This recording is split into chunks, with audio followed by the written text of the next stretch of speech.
Hello all, welcome to my channel. అందరికీ నమస్కారం. August 12 బుధవారం నాడు అత్యంత శక్తివంతమైన ఆషాఢ అమావాస్య ఏర్పడబోతుంది. దీనినే చుక్కల అమావాస్య అని కూడా అంటారు.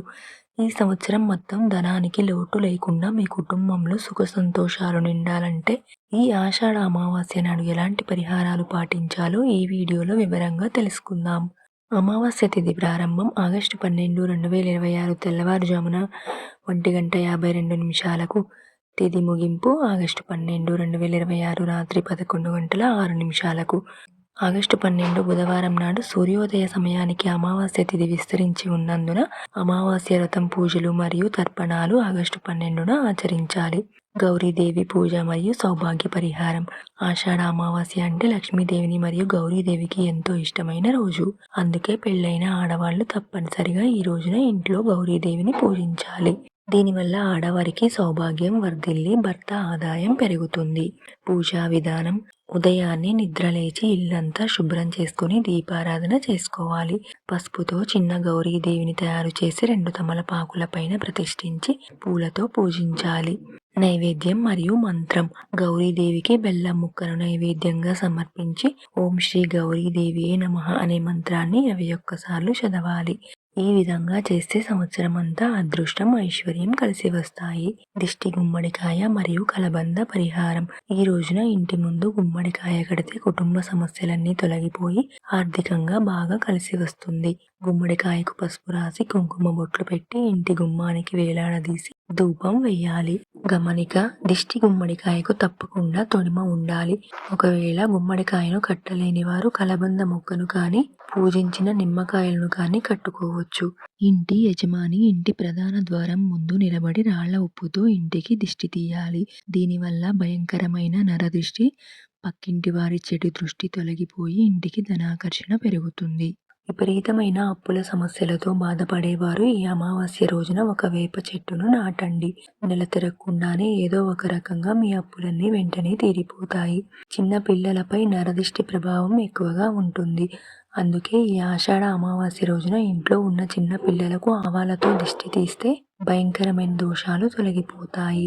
ఈ అమావాస్య రోజున ఇంట్లో ఉన్న ప్రతి ఒక్కరూ ఖచ్చితంగా తల స్నానం చేయాలి. అయితే ఈ రోజున తలకు నూనె మాత్రం రాయకూడదు. మీ మనసులో ఉన్న కోరికలన్నీ తక్షణమే నెరవేరాలంటే ఈ రోజున ఎక్కడైనా నల్ల చీమలు కనిపిస్తే వాటికి ఆహారంగా పంచదారను వెయ్యండి. దుష్ట శక్తులు, నరదిష్టి ఆవహించకుండా ఉండడానికి ఇంట్లో ఉన్న ప్రతి ఒక్కరూ కాలికి నల్లదారం కట్టుకోవాలి. ఆడవాళ్ళు ఎడమ కాలికి కట్టుకోవాలి, మగవాళ్ళు కుడి కాలికి కట్టుకోవాలి. సాయంత్రం స్నానం చేసి ఇంటి ద్వారం ముందు నువ్వుల నూనెతో 2 దీపాలు వెలిగిస్తే అష్టలక్ష్ములు మీ ఇంట్లోకి అడుగు పెడతారు. బీరువా తలుపులను శుభ్రంగా తుడిచి దానిపై స్వస్తిక్ గుర్తు వేసి లోపల ఒక ఎర్రటి వస్త్రాన్ని ఉంచాలి. ఇలా చేస్తే లక్ష్మీదేవి మీ ఇంట్లో స్థిర నివాసం ఉంటుంది. గోమాతను పూజించి ఆహారం తినిపించి నమస్కరించుకుంటే సమస్త పాపాలు తొలగిపోయి ముక్కోటి దేవతల ఆశీర్వాదం మరియు జన్మజన్మల అదృష్టం లభిస్తుంది. ఇల్లంతా శుభ్రం చేసుకుని పసుపు నీళ్లను ఇల్లంతా చల్లాలి. దీనివల్ల ఇంట్లోని నెగిటివ్ ఎనర్జీ మొత్తం బయటికి పోతుంది. అమావాస్య రోజు చేయకూడని పనులు: పసిపిల్లలను బయటికి తీసుకెళ్ళకూడదు, దూర ప్రయాణాలు చేయకూడదు, ఇంట్లో ఎలాంటి శుభకార్యాలు చేయకూడదు, కొత్త వస్త్రాలు ధరించకూడదు, ముఖ్యంగా నలుపు రంగు దుస్తులు వేసుకోకూడదు, కొత్త వస్తువులు ఏవి కొనకూడదు. సూర్యాస్తమయం తర్వాత సాయంత్రం 6 గంటలు దాటిన తర్వాత నూనె కొనకూడదు. ఆర్థిక సమస్యలకు గాయత్రి మంత్రం. విపరీతమైన ధన సమస్యలతో బాధపడేవారు ఈ రోజున గాయత్రి మంత్రాన్ని జపించండి. నెల తిరగకుండానే ఆర్థిక సమస్యలు తొలగి ఆదాయం పెరుగుతుంది.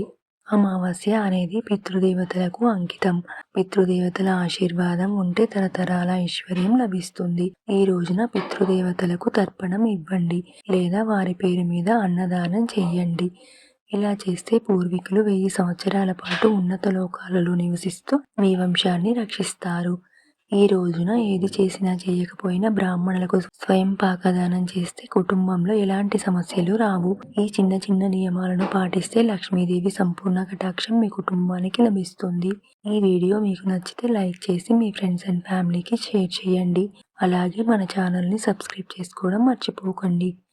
ధన్యవాదాలు.